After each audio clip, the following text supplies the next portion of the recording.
doing a part called The War on Drugs is a Lie, and this is part 7.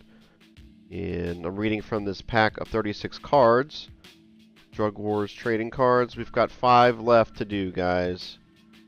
And so if you're new here, the war on drugs it's a lie. It's rooted in racism, guys. It's just an excuse to lock the working class up, especially black people, people of color, and the CIA. They know everything. They know all the drug routes. They're the ones that are flooding the streets with drugs all across the globe, especially the United States.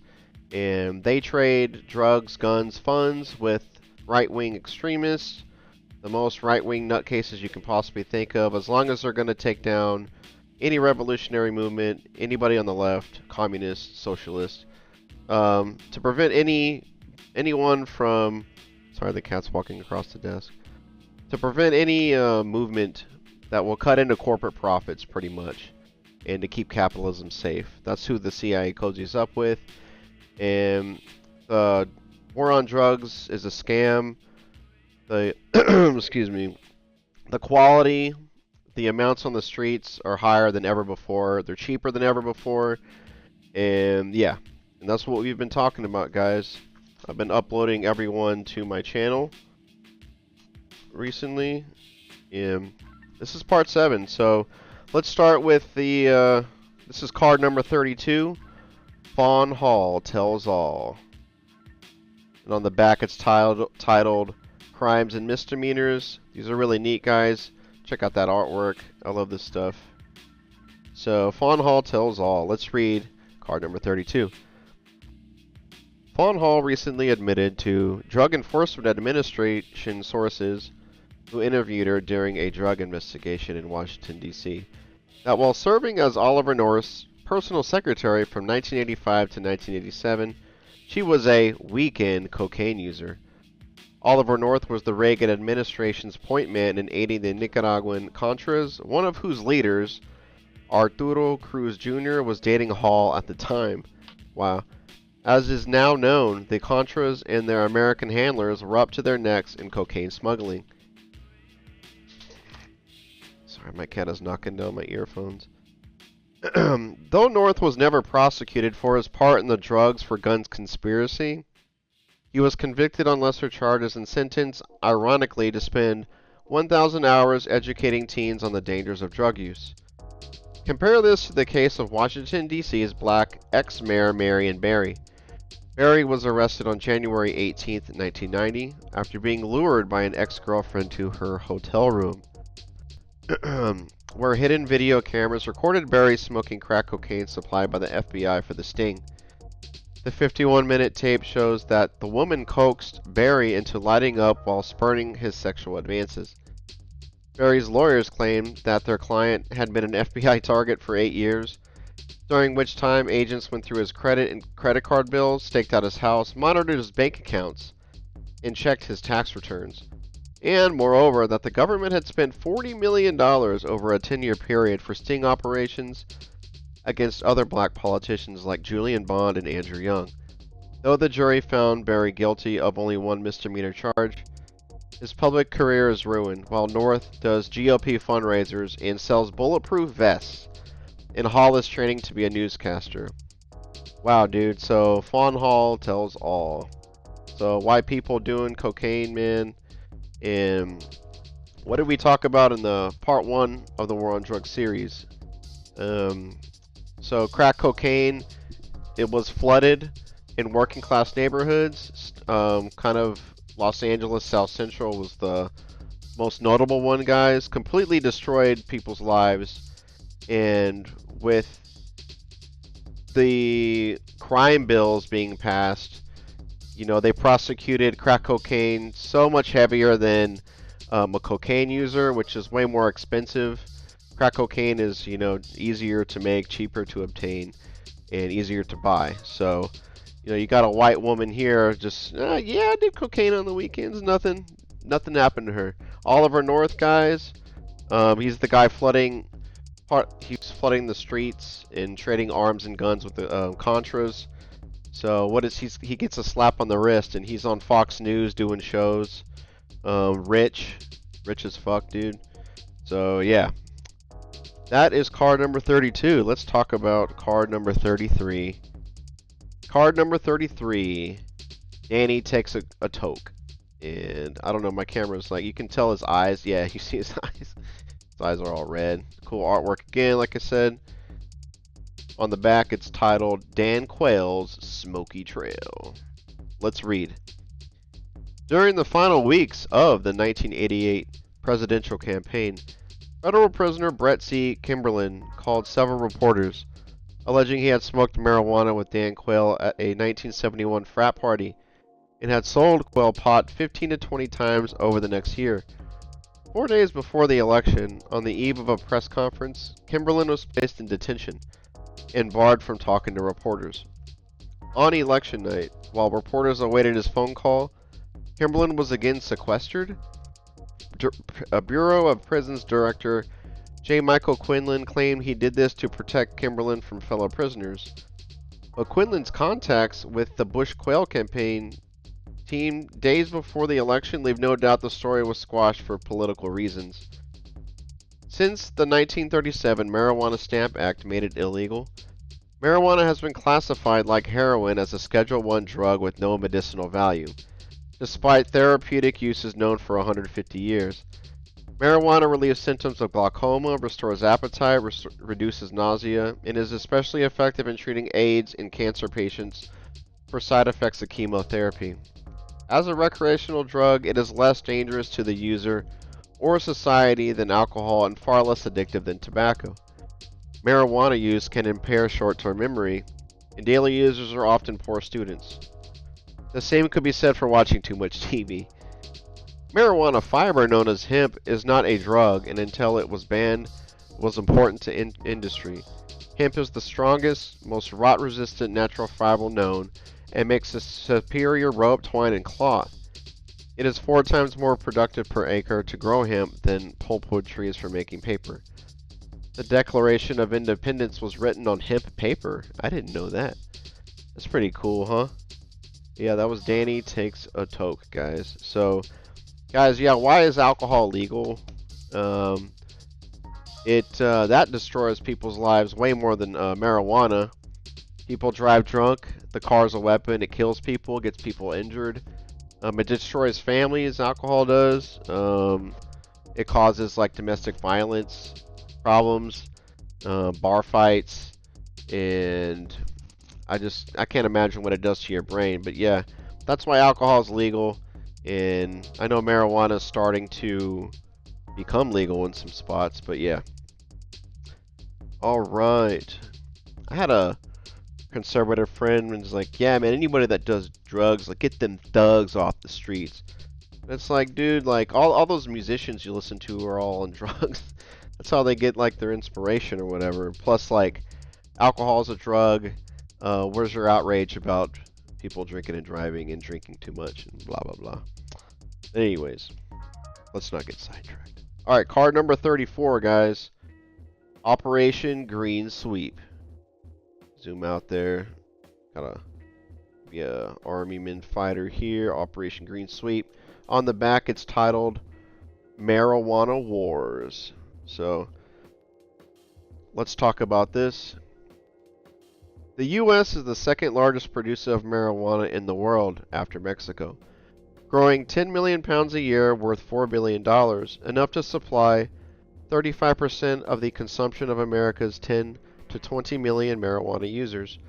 Some of the highest quality marijuana is grown in the so-called Emerald Triangle, Humboldt, Mendocino, and Trinity counties in Northern California. Since 1983, the state's campaign against marijuana production, CAMP, C-A-M-P, has conducted military-style sweeps of the area, seizing more than $2 billion worth of plants in 7 years. The result of camp raids have been a tripling of the price of California homegrown. Finding it possible to make the same profit growing much less, California's pot farmers have moved their operations indoors. The state's marijuana industry has thus become decentralized and almost impossible to detect. In the summer of 1990, for the first time ever, federal troops, 200 National Guardsmen, and Bureau of Land Management Rangers conducted a marijuana raid dubbed Operation Green Sweep in a federal conservation area called King Range. The troops confiscated 1,408 immature plants worth no more than $2 million. 17-year-old Blossom Edwards encountered silent camouflage troops on a hiking trail near her home. All their automatic weapons were pointing at me. I yelled. I tried to get them to talk. They wouldn't lower their guns. On August 9, 1990, local residents filed a $100 million lawsuit claiming that federal agents illegally invaded their property, wrongfully arrested them, and harassed them with low-flying helicopters and loaded guns. Dang, man. So y'all can Google Operation Green Sweep. I'm not making this stuff up, man. These cards are very informative. What a waste of tax dollar money, guys. They're just running out. It's like a playground for. Let's just make up an operation to get some armed guys out there. Let's practice. Let's use our helicopters. Let's use our new toys. Let's go harass some people. So, complete waste of everyone's time. Should be making marijuana legal. And okay, so next card, we got two more to go, guys. This is card number 35.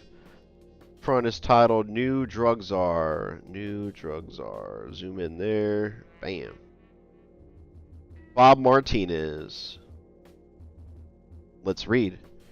William Bennett's resignation as drug czar in November 1990 and his replacement by former Florida Governor Bob Martinez was accompanied by much ballyhooing about the progress made during Bennett's 2 years at the post.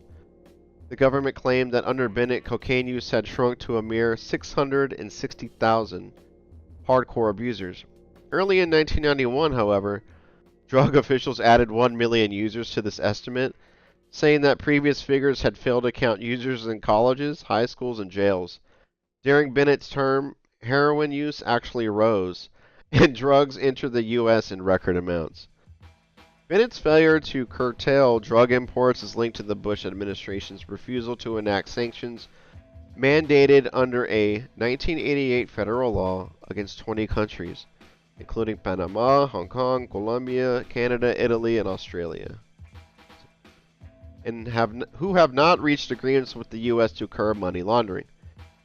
As for new drug czar Bob Martinez, his best credentials may be that his failed 1990 re-election campaign was managed by the president's son, Jeb Bush, and that he hails from Florida, America's drug import capital. For years, CIA trained Bay of Pig veterans like Frank Castro and Armando Lopez Estrada used Florida as a base to mount terrorist attacks against Fidel Castro and Latin American leftists, while other CIA-trained Bay of Pigs veterans like Juan Restoy and Mario Escandar, who had risen to power through the Traficante mob, financed these operations with narco dollars. The money was often laundered through the World Finance Corporation, owned and operated by Bay of Pigs veteran Guillermo Hernandez Cortaya. Did I say that right? By 1991, Miami had become Wall Street for the international narcotics trade. So, there you go, guys. Card number 35. Yeah, in an earlier version, they were just trying to run drugs all through Cuba, and they were before Castro got there, guys. I forgot. His last name is Batista. And he was a butcher, he was an ultra-capitalist. The U.S. let him run amok with gambling, drugs, prostitution in Cuba. And that's why you shouldn't demonize Fidel Castro, guys, because he kicked all those greedy capitalists out of there. All the corrupt politicians, all the corrupt people. I'm drinking a half-calf Americano trying to cut back. Alright, guys. This is the final card in the deck, titled Up in Smoke. I won't show too much of that because, I mean, there's a leaf over their crotch. You can't see nothing. But I'm streaming across on 4 platforms. Somebody's going to get mad, I bet. Probably should have done that. This is titled Up in Smoke. Let's read. George Bush's drug war has created a domestic climate hostile to the spirit of the Bill of Rights. In 1989, then drug czar William Bennett advocated beheading drug dealers, an interesting take on the Eighth Amendment's protection against cruel and unusual punishment. In 1990, Attorney General Richard Thornburg authorized the impairment of drug defendant Manuel Noriega's savings, making hash of the Fifth Amendment's ban on seizure of property without due process of law. Even more troubling is the attack on the Fourth Amendment's guarantees against unreasonable... Oh, I'm raising the card up. Hold on. Even more troubling is the attack on the Fourth Amendment's guarantees against unreasonable search and seizure. Led in 1989 by the Department of Transportation's mandated drug testing of private employees. With the specter of stoned pilots plummeting to Earth with human cargoes in tow is an arresting one, it has little basis in reality. From 1987 to 1988, the Federal Aviation Administration conducted random drug tests. Of 20,000 workers tested, only 118 turned up positive. None was deemed a public hazard. Most were cited for off-duty use of marijuana, which is detectable in the bloodstream for weeks. A 1989 poll found 62% of Americans willing to give up a few of the freedoms we have in this country to support a war on drugs. The anti-drug hysteria that led to this dangerous shift in public mood is linked, ironically, to the failures of the Bush administration's drug policies. By ignoring the influence of poverty and racism on drug abuse, by relying on imprisonment instead of treatment, and by implementing a foreign policy willfully blind to the depredations of the international narcotics trade, Bush's drug warriors have seen to it that they will be gainfully employed for years to come. That was card 36, Up in Smoke. So, I really like that last part, guys. We need to definitely put more money into drug treatment, drug rehabilitation, and not demonize people that are addicted to drugs. But there you go, guys. That was part 7 of The War on Drugs is a Lie. You can find all 7 on YouTube.